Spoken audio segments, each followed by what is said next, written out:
सभी मेरे फौजी मित्रों को जो वर्तमान में सेना में सेवा कर रहे हैं, ड्यूटी पर हैं और जो पेंशन पर आ चुके हैं, सभी को जय हिंद। जो पिछला वीडियो हमने बनाया था, आप सब लोगों ने उस बहुत अच्छी तरह से उसको सराहा है। 95% से ज्यादा लोगों ने उसकी प्रशंसा की है। मैं आपको सलूट करता हूं मेरे फौजी मित्रों कि एक बात, एक दिक्कत, एक परेशानी जिसके विषय में मैंने आवाज उठाई, आपने उसको इतनी अच्छी तरह से सराहा है, उसकी भूरी भूरी प्रशंसा की है। लाखों मेरे फौजी भाई उसको देख चुके हैं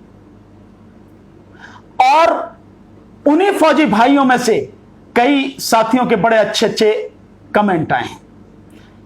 कई मुझसे नाराज भी दिखे हैं, ज्यादा नहीं, कुछ नाराज भी दिखे हैं। कुछ का कहना है कि ये और नेताजी आ गए हैं, ये कौन से नए नेताजी हैं, ये राजनीति करने आ गए, अपनी राजनीतिक रोटियां सेकने आ गए हैं।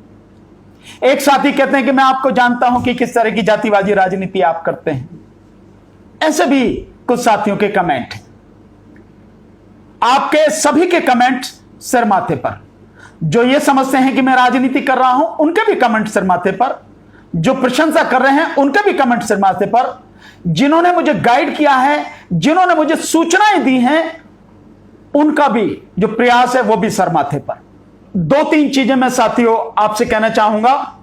एक करेक्शन, 2 करेक्शन हैं जो मैं करना चाहूंगा कि आप इसमें जरूर वो करेक्शन करें। साथियों, मैंने जो पहले फोन नंबर दिया था वो मेरा ही फोन नंबर है, लेकिन अनफॉर्चुनेटली वो फोन मेरा किसी दूसरे काम में आ रहा है और मेरे पास है नहीं किसी वजह से। तो आपके फोन उस पर आते हैं, मैं आपसे कांटेक्ट नहीं कर पा रहा हूं। मेरा आपसे निवेदन है कि ये जो नंबर मैं आप दे रहा हूं आज, आप मेरे इस नंबर पर जब भी चाहें फोन करें और इसी नंबर पर आप मुझसे फोन करें, मुझसे बात करें। मैं नंबर बताता हूं, 7840868666 7840868666 ये मेरा नंबर है साथियों। ये मेरे पास हमेशा रहता है। अगर मैं किसी वजह से आपका फोन नहीं उठा पाया तो मैं निश्चित रूप से शाम को आपसे बात करूंगा, पर इससे सारी सूचना, सारा जो आपके फोन वगैरह है, मुझे पता लगेगी कि हां आप साथियों ने फोन किया है। तो उस एक साथी हैं, उन्होंने करेक्शन किया है और बिल्कुल सही करेक्शन है। मैं उसको करेक्ट करता हूं कि मैंने पहले यह कहा था कि जो सीएसडी कैंटीन से जो गाड़ियां मिलती हैं और जो गवर्नमेंट के नॉर्म्स हैं, गवर्नमेंट का नॉर्म के हिसाब से मैंने जो बोला था वो ये था कि जो डीजल की गाड़ियां हैं उनकी उम्र 15 साल और जो पेट्रोल की गाड़ियां हैं उनकी उम्र 10 साल। एक साथी ने करेक्शन किया और बिल्कुल सही है। मैं इसे करेक्ट करता हूं कि अब जो सही स्थिति है वो ये है कि जो डीजल की जो गाड़ियां हैं उनकी उम्र सरकार के हिसाब से 10 साल, वो जल्दी खराब हो जाती हैं, और जो पेट्रोल की गाड़ियां हैं उनकी जो उम्र है वो 15 साल, वो देर में खराब होती हैं। ये सही है। डीजल की 10 साल, पेट्रोल की 15 साल। ये करेक्शन मैं समझता हूं आप इसके लिए मुझे क्षमा भी करेंगे और करेक्ट इस बात को करेंगे। अब साथियों एक चीज और, जिसके बाद मैं आपकी चीजें कहूंगा। कुछ साथी ये समझते हैं कि मैं वोट लेने की राजनीति कर रहा हूं। साथियों, मैं राजनीतिक पार्टी चलाता हूं। राजनीतिक पार्टी का, राष्ट्रीय जनहित संघर्ष पार्टी का मैं राष्ट्रीय अध्यक्ष हूं। यह सच है, यह सच रहेगा। पार्टी बनाई है, बहुत सोच समझ के बनाई है। उसके लिए हम काम करेंगे, अपने हिसाब से हम सारा काम करेंगे। लेकिन मैं जीवन भर अपने लिए, इस पार्टी के लिए आपसे कभी वोट के लिए नहीं करूंगा। मेरे फौजी भाई इस बात को नोट करें, मेरे फौजी मित्र जितने भी हैं, मैं आपसे व्यक्तिगत रूप से अपने लिए और अपनी पार्टी के लिए कभी वोट के लिए नहीं कहूंगा। ध्यान रखें। देखे होंगे आपने पॉलिटिशियन, झूठे पॉलिटिशियन देखे हैं, जैसे आपके साथ में धोखा जिन जिन्होंने किया है, कह के भी आपको नहीं दिया, आप सब देख रहे हैं। एक को नहीं, सबको देखा है आपने। पर हम भी राजनीति में हैं, आने वाला वक्त हमें भी बताएगा, दिखाएगा, आपको सामने सिद्ध करेगा। कभी भी जीवन में अपने लिए व्यक्तिगत आपसे किसी तरह की मदद नहीं मांगूंगा, किसी तरह की अपने लिए वोट नहीं मांगूंगा, न ही अपनी पार्टी राष्ट्रीय जनहित संघर्ष पार्टी के लिए आपसे वोट देने के लिए नहीं कहूंगा। राजनीति करते हैं, करते रहेंगे, जरूर करेंगे, क्योंकि आप नहीं समझते, मैं समझता हूं कि राजनीति के बिना कुछ नहीं है। ये जो आप लड़ाई सारी लड़ रहे हैं, ये राजनीति से ही हल होगी, राजनीति के बिना हल नहीं होगी। आप किससे डिमांड कर रहे हैं? प्रधानमंत्री से, राष्ट्रपति से? कौन है वो? राजनीतिज्ञ। किस पार्टी से डिमांड कर रहे हैं? वो पार्टी से जिससे भी बात कर रहे हैं, वो पार्टी से जुड़े हुए जो लोग क्या है, वो राजनीतिज्ञ हैं। तो राजनीति के बिना आपकी समस्या का समाधान नहीं है।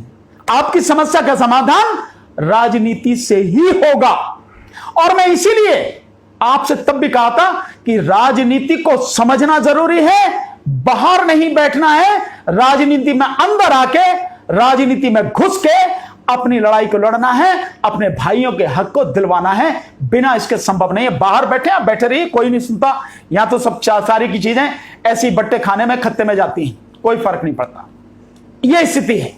तो मैं आपसे यही कहूंगा, राजनीति करो, खुल के करो, तरीके से करो, और ऐसे करो ताकि आपको, आपके सारे भाइयों को, मेरे सभी फौजी मित्रों को, जवानों को न्याय मिल सके। अब दूसरी बात साथियों, मैं आपके साथ में इसलिए हूं क्योंकि मेरा एक व्यवहार है कि जिसके साथ अन्याय होता है मैं उसके साथ खड़ा होता हूं। जिसके साथ अन्याय और अत्याचार हो रहा है मैं उसी का सहयोगी हूं, मैं खड़ा हूं। और क्योंकि मैं जानता हूं कि इस देश के जो सैनिक हैं, जो जवान हैं, उनके साथ घोर अन्याय और अत्याचार हो रहा है, मैं इसलिए आपके साथ में खड़ा हूं और खड़ा रहूंगा जीवन की अंतिम सांस तक। आप मुझे छोड़ के चले जाओ, धोखा देके चले जाओ, मैं आपको छोड़ के जाने वाला नहीं हूं। जब तक आपकी लड़ाई आप जीत नहीं जाएंगे, मैं आपके साथ कंधे से कंधा मिलाकर, कदम से कदम मिलाकर चलता रहूंगा और पूरी मजबूती के साथ खड़ा हूं। आपसे वोट नहीं चाहिए मुझे, मैं वोट के लिए नहीं आया, वोट नहीं मांगा आपसे। अब मैं उस बात पे आता हूं जो आपकी दिक्कतें हैं। मैं धन्यवाद देता हूं जो भी इंफॉर्मेशन मेरे पास आई, जो भी मैंने पहले बताई, उन इंफॉर्मेशन के आधार पर मैंने जो देखा है उसके हिसाब से जो आपकी समस्याएं हैं, मैंने जो कैलकुलेट की हैं, आपकी कुल 18 समस्याएं हैं। 18 टोटल समस्याएं।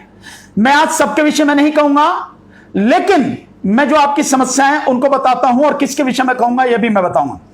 आपकी सबसे पहली समस्या है OROP, 1 रैंक 1 पेंशन। दूसरी है सर्विस पेंशन। तीसरी है विडो पेंशन। चौथी है डिसेबिलिटी पेंशन। पांचवी है 7th पे कमीशन ने जिस तरह का भेदभाव किया, 7th पे कमीशन, जिसमें मल्टीप्लाई फैक्टर हैं 2.81 वाले। आपका छठी समस्या है MSP की, यानी मिलिट्री पे सर्विस जो है आपकी।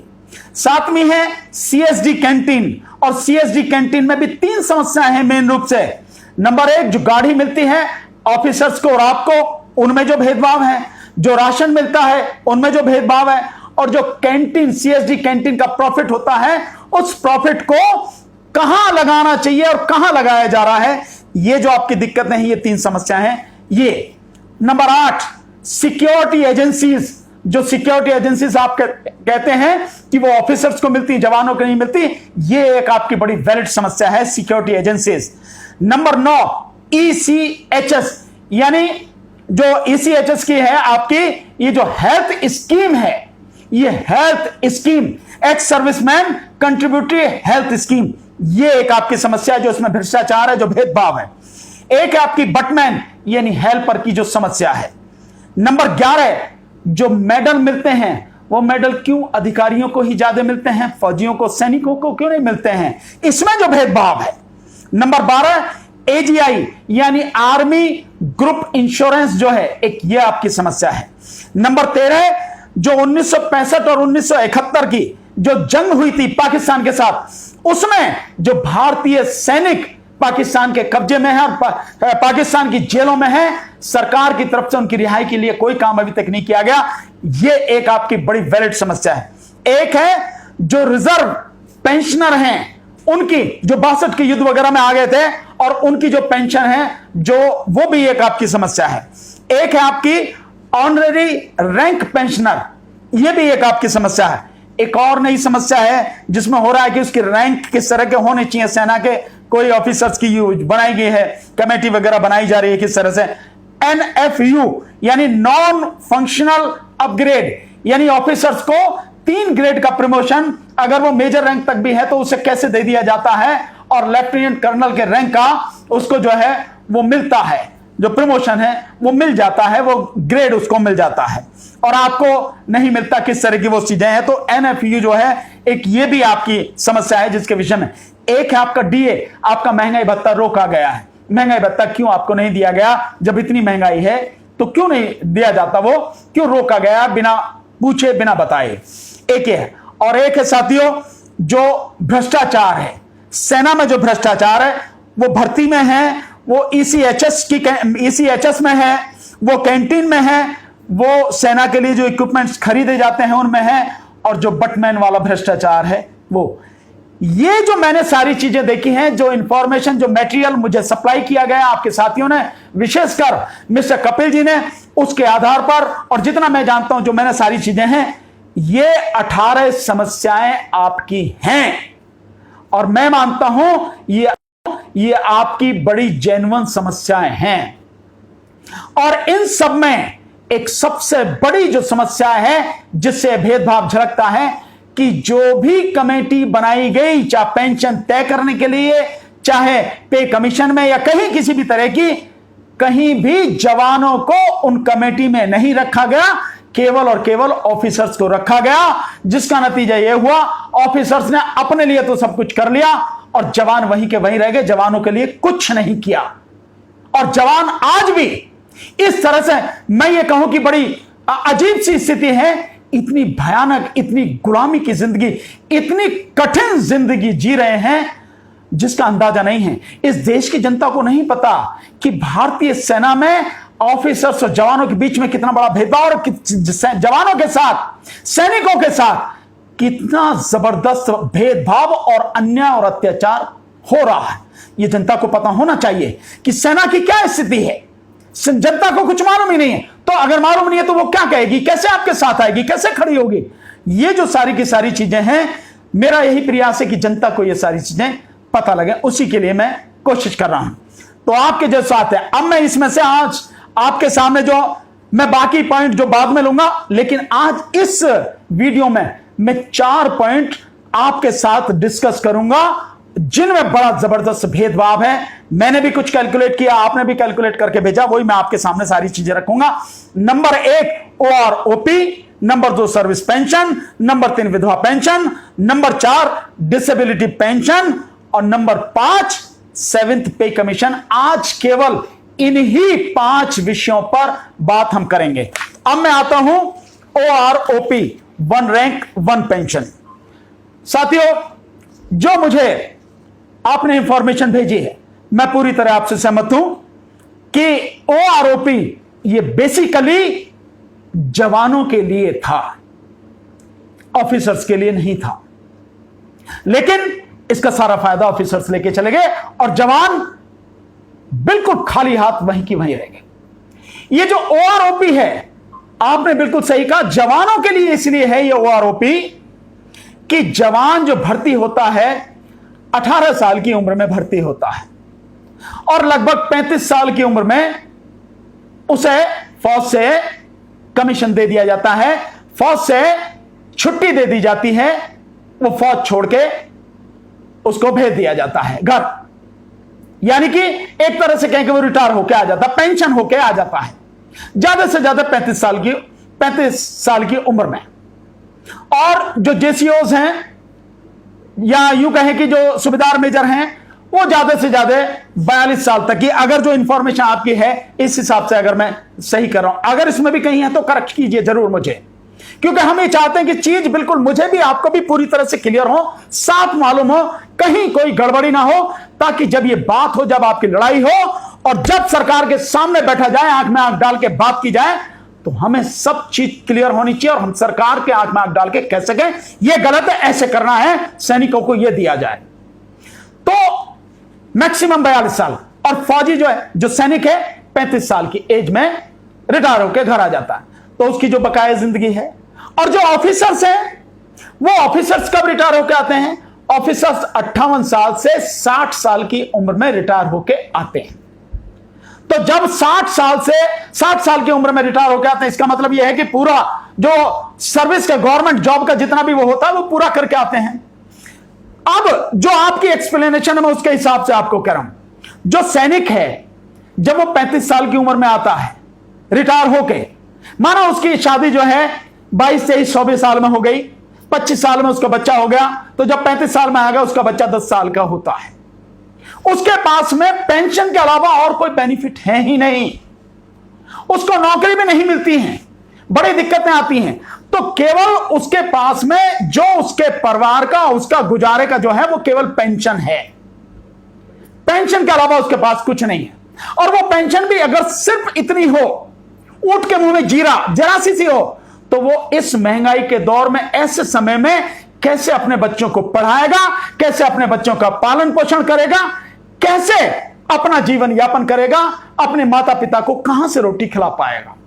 इसलिए वो जो पेंशन है वो ओपी यानी one rank one pension, basically मैं आपसे पूरी तरह सहमत हूं, वो जवानों की है, ऑफिसर्स की नहीं है। खैर कोई बात नहीं, ऑफिसर्स को मिल गई, ऑफिसर्स को मिल गई, मैं मानता हूं इस पर दिक्कत नहीं हमें करनी चाहिए, लेकिन जिस अनुपात में ऑफिसर्स को मिली है उसी अनुपात में, उसी परसेंटेज में वो सारे के सारे सैनिकों को, जो हमारे फौजी भाई हैं, जवान हैं, उनको भी मिलनी चाहिए वन रैंक वन पेंशन। क्यों?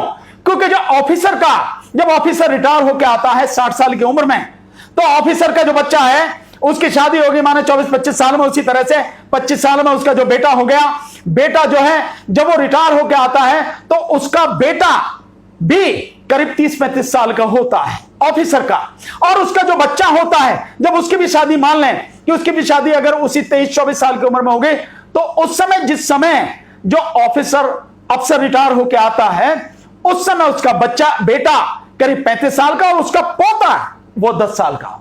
तो आप देखिए कि जब रिटायर होकर जवान आता तो उसका बेटा वो 10 साल का, और जो ऑफिसर रिटायर होकर आता है तो उसका पोता 10 साल का होता है। और ऑफिसर्स को उसके रैंक और उसके प्रमोशन, उसके ग्रेड वगैरह जो भी है वो मिलते चले जाते हैं। वैसे ही इतना भारी अंतर है तो उससे पैसे की कोई कमी नहीं होती, इतनी सुविधाएं जिस तरह से दी जा रही हैं उन्हें कोई कमी नहीं। लेकिन सैनिक के पास केवल इस वन रैंक वन पेंशन, इसके अलावा कुछ नहीं है, उसके पास और कोई दूसरा सहारा नहीं। इसलिए ये वन रैंक वन पेंशन ये जवानों की थी, लेकिन जवानों को ही नहीं मिली, जवानों के साथ में धोखा हुआ, उनके साथ छल हुआ, चीट किया गया उनको, जवानों को ये सब चीजें भुगतनी पड़ रही हैं। इसलिए मैं पूरी तरह से आपसे सहमत हूं, आपकी है, आपको मिलनी चाहिए। और मैं आपको विश्वास दिलाता हूं, अगर आपने अपनी लड़ाई ईमानदारी से, बिना थके तरीके से लड़ी, निश्चित रूप से आपको ये वन रैंक वन पेंशन जिस अनुपात में अधिकारियों की बढ़ी है, उसी अनुपात में आपको बढ़कर वो मिलेगी, अगर आप ईमानदारी से और तरीके से लड़ेंगे तो। अगर नहीं तो फिर कुछ भी हो सकता, क्योंकि यहां नेताओं पे कोई फर्क नहीं पड़ता। प्रधानमंत्री तो देश के जिस तरह से काम कर रहे हैं आप सब जानते हैं, ये एक स्थिति है, तो आपको होनी ये ऐसे ही मिलनी चाहिए, आप इसके हकदार हैं, और जिस रेशो में बढ़ी वो आपकी पेंशन उसी रेशो में बढ़नी चाहिए। मैं यहां एक चीज कहना चाहता हूं कि जैसे मैंने पहले कहा था कि जवानों में भी 2 ग्रुप बांट दिए गए, भाई एक्स और वाई। तो उसमें एक्स वाले एक साथी हैं, बड़े परेशान हुए कि भाई आप कौन होते हैं एक्स करने वाले, एक्स के लिए हम क्यों आपकी बात माने, और आप अपनी बात है जो बंद कीजिए, आप ये जो कह रहे हैं गलत कह रहे हैं। भाई मैंने आपकी पेंशन कम करने की बात नहीं कही, मेरा कहना सिंपल यह है कि अगर एक रैंक और एक पेंशन का फॉर्मूला है और आपको माना ज्यादा मिल रहे हैं, नीचे वाले को भी या जिसको कम मिल रहा है उसी को भी, आपका जब रैंक एक है तो उसको भी अगर आपके बराबर पेंशन मिल जाए तो दिक्कत क्या है। मैंने ये नहीं कहा कहीं पूरे उसमें कि आपकी पेंशन काट के कम कर दी जाए। मेरा सिंपल सा कहना है कि वन रैंक वन पेंशन तो दोनों की बराबर होनी चाहिए, और अगर आपकी ज्यादा है तो नीचे वालों की भी ज्यादा कर दी जाए। क्या दिक्कत है? कम किसी के भी करने की जरूरत नहीं है, लेकिन जिनकी कम है उनकी बढ़ा दी जाए और बराबर मिला दी जाए, उसमें कहां दिक्कत है। यह मेरा कहना है। मैं कभी किसी के हक को मारने की बात नहीं कहता, कभी कोई गलत बात ना मुझे जरूरत ना मैं कहता।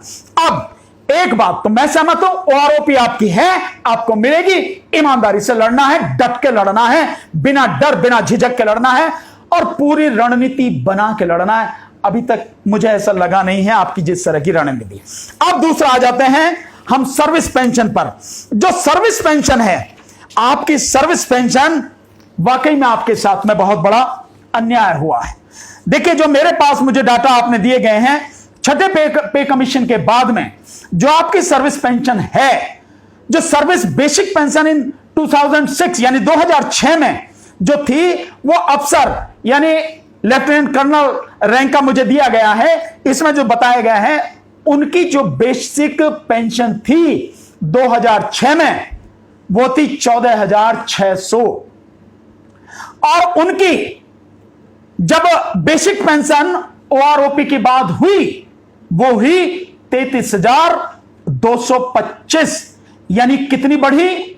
वो बढ़ी 227.57, यानी 227.57%। अगर हम गुना में कहें तो 2.25 गुना से ज्यादा उनकी पेंशन में बढ़ोतरी कर दी गई ओआरओपी के समय में, जब उन्हें दी गई 2015-16 में, 2015-16 में जो दी गई, इतनी बढ़ा दी गई। और जो जवान हैं, जो नायक रैंक इनकी जो दे रखी है, उनको जो बेसिक पेंशन मिलती थी 2006 में, वो मिलती थी 4,046 और इनको जो बढ़ाया गया, इनका मात्र जो बढ़ा के दिया गया ओआरओपी में, वो केवल 177.21% बढ़ाकर दिया गया, यानी 177.21%, यानी लगभग 1.25 गुना बढ़ाई गई। आप देखिए कि उनकी 2.25 गुने से भी ज्यादा है और आपकी जवानों की 1.25 गुना। केवल जब आप बढ़ा रहे हैं, क्या क्राइटेरिया रख रहे हैं? बढ़ाने के बाद जवान की क्या हो गई? जो जवान की जो पेंशन हो गई ओआरओपी के बाद में 7,170, पर जितनी अगर जो ऑफिसर्स की बढ़ाई गई 2.25 गुना से ज्यादा, अगर उतनी ही बढ़ाई जाती तो जवानों की पेंशन होती, बेसिक पेंशन ओआरओपी के बाद में 9,207 रुपए, यानी कि 2,163 रुपए उनके बढ़ जाते, 2,163। अब इसका फर्क आगे क्या पड़ा है कि जब 7th पे कमीशन में आए तो 7th पे कमीशन में जो फैक्टर जिससे गुणा की गई, उसमें भी अंतर रखा गया। उसमें क्या था? जो ऑफिसर्स के लिए था 2.71 रखा गया और जवानों के लिए 2.57 रखा गया।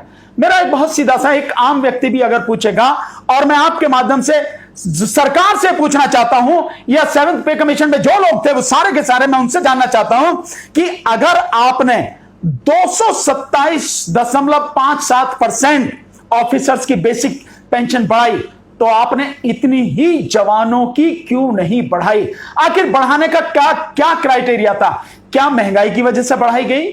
क्या कुछ और परिस्थितियां जिनकी वजह से बढ़ाई गई? अगर वो और परिस्थितियां हैं, ये महंगाई थी, तो महंगाई जितनी अधिकारी के लिए बढ़ी उतनी ही जवान के लिए भी बढ़ी। और ऑफिसर की तो वैसे भी तनख्वाह जाता है, तो दिक्कत जवान के सामने ज्यादा है। तो जितनी परसेंटेज आप ऑफिसर्स की बढ़ा रहे हो उतनी ही आपको जवान की बढ़ानी चाहिए। अगर इस तरह से होती, और 7th पे कमीशन में जिस तरह से फैक्टर जिससे गुणा करना था, ऑफिसर्स के लिए 2.71%, 2.71 और जवानों के लिए 2.57। अगर ये आपने 2.71 रखा तो जवानों के लिए भी क्यों नहीं रखा 2.71? इसमें अंतर क्या था? फिर वही बात कि क्या यह महंगाई की वजह से था किन परिस्थितियों की वजह से था? तो जो परिस्थितियां ऑफिसर के लिए थी वो तो जवान के लिए भी थी ना, जवान के लिए तो कम नहीं थी ना परिस्थितियां, तो आपने उसका कम क्यों करा, उसका भी क्यों नहीं बढ़ाया? ये जेन्युइन आपकी चीज है। अगर ये सब होता कि जितनी 227.57% ऑफिसर्स की बढ़ी और 2.71 ऑफिसर्स की, यही सब रेशो रहता, तो आज के समय में जो जवान है उस जवान को जो पे मिल रही है, वो पेंशन उसको मिल रही है 7th पे कमीशन के बाद, वो मिल रही है 18,427, जबकि ईमानदारी से अगर जिस रेशो में ऑफिसर्स की बढ़ी, जिनको मिल रहे हैं 90,040, जवानों की भी बढ़ती तो जवानों को मिलते 24,951, यानी कि लगभग 6,500 रुपए जवानों की पेंशन में बढ़ जाते। न्याय तो यही है ना कि अगर कोई परसेंटेज आप बढ़ा रहे हो तो परसेंटेज सभी पे बराबर समान रूप से लागू होगी।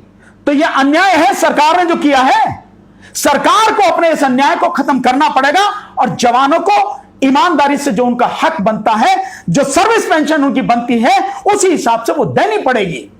आप नहीं बता सकते कि कैसे, अगर महंगाई बढ़ती है तो सबके लिए बढ़ती है ना, वही सारा एक क्राइटेरिया है। आप एक ही पैमाना सबके लिए क्यों नहीं रखेंगे? आपके जो वेतन में है पहले ही वैसे अंतर है, तो वो बाकी में जब आप बढ़ाएंगे वही रेशो रखना पड़ेगा। यही प्रिंसिपल ऑफ नेचुरल जस्टिस है, नैसर्गिक न्याय जिसे बोलते हैं वो यही है। कुदरत का कानून, कुदरत का न्याय वो यही है कि जो परसेंटेज वहां बढ़ रही वहां आप बढ़ाएंगे। ठीक इसी तरह से अब मैं आता हूं आपकी जो है जो विधवा पेंशन है, विधवा पेंशन में भी बहुत जबरदस्त आपके साथ में अन्याय हुआ है साथियों। मैं समझ रहा हूं, ये सारी चीजें समझने की कोशिश कर रहा हूं, धीरे धीरे आपके साथ कंधे से कंधा मिलाकर लड़ेंगे और जीतेंगे। विधवा पेंशन में आप देखिए कि विधवा पेंशन जो अफसर की जो विधवा है, लेफ्टिनेंट कर्नल रैंक इसमें बताया हुआ, वो 2006 में था 5,880, जिसमें इन्होंने ओआरओपी के बाद बढ़ोतरी की 339.03% की, यानी लगभग 3.5 गुना, लगभग थोड़ी सी कम 3.5 गुना से इतनी बढ़ा दी। तो वो पेंशन बढ़ के हो गई 5,880 से बढ़ के हो गई 19,935। लेकिन इसी अनुपात में इन्होंने जवानों की नहीं बढ़ाई। जवानों की किस अनुपात में बढ़ाई? जवानों की मात्र प्रतिशत 122.91%, 122.91% केवल जवानों की बढ़ाई। और जवानों की जो मिलती थी उन्हें 3,500 मिलते थे, वो बढ़ के मात्र कितने हो गए? 4,302, यानी 4,302। अगर ईमानदारी से जो प्रतिशत आपने अफसर की विधवा में बढ़ाया था पेंशन में, वही ईमानदारी से इसी में, क्योंकि हालत तो सबके एक ही है ना, जो बढ़ाने का क्राइटेरिया है वो तो एक ही होगा ना। अगर दूसरा कोई क्राइटेरिया आपने लगाया तो वो गलत है, सरकार ने जो लगाया गलत है। तो जो आपका क्राइटेरिया है वो क्राइटेरिया एक होगा, एक होना चाहिए। और इसके बाद अगर आप जवान की जो विधवा की पेंशन वो बढ़ाते, वो भी 339.03% अगर बढ़ती, तो ओआरओपी के बाद जवान की विधवा की पेंशन होती 4,302 के स्थान पर 11,866 रुपए, 11,866 रुपए। और जो फिर आगे 7th पे कमीशन में फैक्टर जोड़ा गया, वो फैक्टर 2.71 का, जिससे मल्टीप्लाई किया गया ऑफिसर्स के लिए, तो ऑफिसर की जो विधवा है उसकी बेसिक पेंशन हो गई अब 54,024 रुपए, और जवान की उसमें भी कम 2.57, फिर उसी तरह जो सर्विस पेंशन की तरह, तो उसकी रह गई इस समय जो उसे मिल रही है वो 11,057, जबकि ईमानदारी से होना यह चाहिए था कि 2.71 का जो फैक्टर है मल्टीप्लाई करने का, वो जवानों को भी मिलना चाहिए था।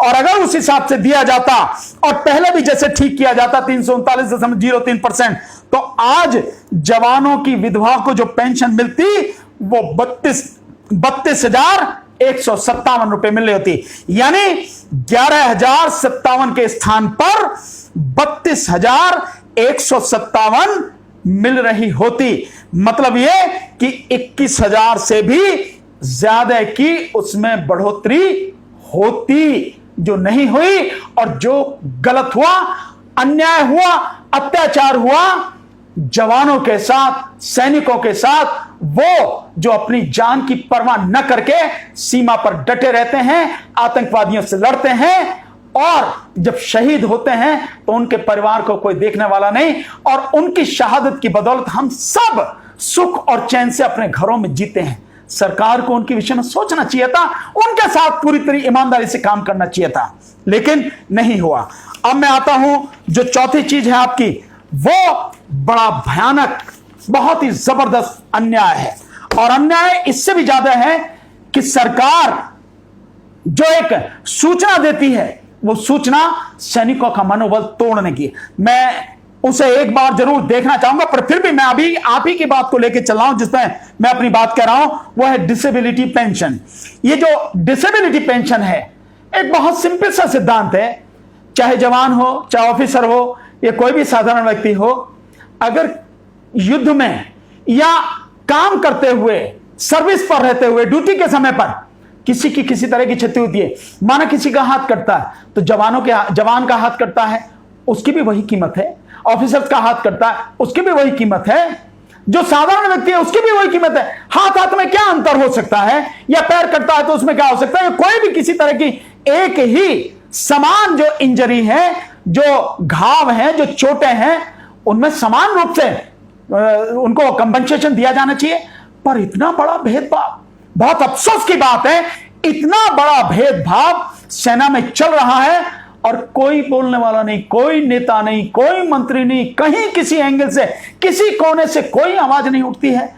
बहुत अफसोस की बात है, और जनता को कुछ मालूम है नहीं। जवान क्योंकि सेना में हैं और अनुशासित हैं, कह नहीं पाते हैं। बहुत अफसोस की बात है। मैं बताऊंगा, देखिए अब मैं बताता हूं, जो मैं आपके साथियों ने इंफॉर्मेशन दी है उसी के आधार पर मैं वो सारी आपको बता दूं। कितना बड़ा अन्याय है, ये जनता को पता लगनी चाहिए कि कितना घोर अन्याय और अत्याचार हो रहा है। किसी ने सोचा भी नहीं होगा। आप देखिए कि जो ऑफिसर्स की डिसेबिलिटी पेंशन है, 3 तरह की डिसेबिलिटी पेंशन है। Normal rate of 100% disability pension, war injury 100% disability pension, और war injury 100% invalid out disability pension. ये ऑफिसर्स की और यही जो है जवानों की। अंतर क्या है आप देखिए। जो डिसेबिलिटी बेसिक पेंशन थी 2006 में, जो नॉर्मल रेट 100% डिसेबिलिटी पेंशन थी ऑफिसर्स की 5,880 बेसिक वो थी। उसको जब ओआरओपी के बाद दिया गया तो उसकी बढ़ाई गई 459.18%, यानी 459.18%, यानी 4.5 गुना से भी ज्यादा। और यही वार इंजरी 100% डिसेबिलिटी पेंशन में भी बढ़ाई गई।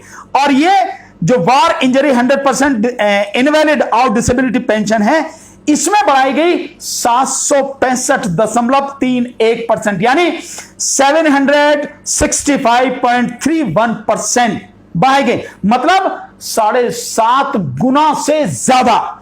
और उसके बाद क्या हुआ, ऑफिसर्स की पेंशन 5,880 से बढ़ के हो गई 27,000 उसमें नॉर्मल वाले में, और वार इंजरी वाले में 100% में 11,760 से बढ़कर हो गई 54,000, और war injury invalid out of disability वो हो गई 11,760 से बढ़ के 90,000। और फिर उसमें 7th पे कमीशन के बाद जो फैक्टर जोड़ा गया 2.81%। उसके बाद आज की तारीख में जो ऑफिसर्स को मिल रही है नॉर्मल रेट 100% डिसेबिलिटी मिल रही है 75,870, वार इंजरी 100% डिसेबिलिटी मिल रही है 1,51,740, और war injury 100% invalid out disability pension मिल रही है 2,52,900। अब आ जाइए जो जवान है, जवानों के साथ क्या हो रहा है। जवानों को मिल रही है जो नॉर्मल रेट वाली जो है पहली कैटेगरी वाली, पहले उनको मिलती थी 2006 में 3,510, 3,510 वो मिलती थी। वो कोई चेंज नहीं हुआ, ओआरओपी के बाद कोई चेंज नहीं हुआ, वो इतनी ही बनी रही। ठीक इसी तरह से उनको war injury 100% disability pension second category वाली वो 7,020 मिलती थी 7020, उसमें भी कोई चेंज नहीं हुआ, वो भी एज इट इज बनी रही। इसके अलावा जब war injury 100% invalid out disability pension यानी तीसरी कैटेगरी की, थर्ड कैटेगरी की, उसमें उसको मिलते थे 7020 यानी 7,020, उसमें जवान की में मात्र बढ़े 146.78% यानी 146.78%, यानी 1.5 गुना ही, मुश्किल से 1.5 गुना। और ऑफिसर्स की कितनी हुई? 7.5 गुना से ज्यादा, यानी 6 गुना से ज्यादा उसकी वो बढ़ा दी गई। और जिसका नतीजा यह हुआ, और फैक्टर जो 7th पे कमीशन में फैक्टर आया, वो फैक्टर भी मात्र 2.57 जिससे गुणा करी। तो अब आप समझ लीजिए कि नतीजा यह है कि आज की तारीख में जो नॉर्मल रेट 100% डिसेबिलिटी पेंशन है, अधिकारी को मिलती है 75,870, जवान को मिलती है मात्र 9,000 रुपए, मात्र 9,000। वार इंजरी 100% डिसेबिलिटी पेंशन ऑफिसर को मिलती है 1,51,740, जवान को मिलती है मात्र 18,000 रुपए, मात्र 18,000। और war injury 100% invalid out disability pension जो ऑफिसर को मिलती है 2,52,900 रुपए आज की तारीख में, वो जवानों को मिलती है मात्र 26,481, मात्र 26,481। अगर ईमानदारी बरती गई होती, जो कि बरतनी चाहिए थी, ऑफिसर के और जवानों के बीच में इस बेईमानी की, इस भेदभाव की जरूरत नहीं थी। किसी भी कीमत पर कोई लोग बैठे थे, उन्हें देखना चाहिए था कि आप जो बैठे हैं न्याय करें, न्याय के लिए बैठे हैं, किसी के साथ अन्याय नहीं होना चाहिए। जिस अनुपात में, जिस औसत में आपने ऑफिसर्स की पेंशन बढ़ाई, उसी अनुपात में डिसेबिलिटी पेंशन आपको जवानों की भी बढ़ानी चाहिए थी। अगर आप ईमानदारी से, जिस तरह से आपने जो ऊपर की 2 कैटेगरी में 459.18% बढ़ाई और लास्ट वाले में 765.31% बढ़ाई, इसी रेट में अगर जवानों की भी बढ़ाई जाती, तो जवानों को आज मिल रही होती पेंशन, और जो उन्हें मिलनी चाहिए, जो आने वाले समय में उन्हें मिलेगी, हम सब मिलकर संघर्ष करेंगे, लड़ेंगे और इसे लेके रहेंगे। और वो कितनी मिलनी चाहिए, देखिए कितना घोर अन्याय। जवानों को मिलती 75,800, वो ऑफिसर्स को जो मिल रही है 75,870, ईमानदारी से अगर काम किया गया होता तो जवान को मिल रही होती 45,289 रुपए फर्स्ट कैटेगरी में, जो है normal rate of 100% disability pension. और दूसरी जो वार इंजरी 100% डिसेबिलिटी पेंशन है, वो जो अधिकारियों को मिल रही है 1,51,740, आज ईमानदारी से अगर दी गई होती जवानों को, तो जवानों को मिलती 18,000 के स्थान पर 90,578। और जो तीसरी कैटेगरी की है war injury 100% invalid out disability pension, वो अगर ईमानदारी से दी गई होती, तो जो ऑफिसर को मिली है 2,52,900, जवानों को 26,481 के स्थान पर मिल रही होती 1,50,967। अगर ये मिलती ईमानदारी से, किसी का क्या घट जाता, सरकार पे कितना बोझ पड़ जाता? मैं जानना चाहता हूं कितना बोझ पड़ जाता अगर हमारे इन सैनिकों को सबको दिया जाता। ज्यादा से ज्यादा 50,000 करोड़ का पड़ जाता, 1 लाख करोड़ का पड़ जाता। जो देश के सैनिक फौजी हमारे देश की रक्षा करते हैं, जिन्होंने अपनी जान कुर्बान कर दी, जो देश के लिए जिए, देश के लिए मर रहे हैं, उन्हें अगर उनका हक मिल जाता, उनके साथ न्याय हो जाता, सरकार पे क्या फर्क पड़ जाता है? कोई फर्क पड़ जाता? 3-3.25 लाख करोड़ का जो बजट है डिफेंस का, वो 4 लाख हो जाता, क्या फर्क पड़ता है? लेकिन जवानों को उनका हक तो मिलता, उनके साथ न्याय होता, वो इंसान की तरह जी पाते, वो गुलामों की तरह तो नहीं जी रहे होते, न्याय उनके साथ होता।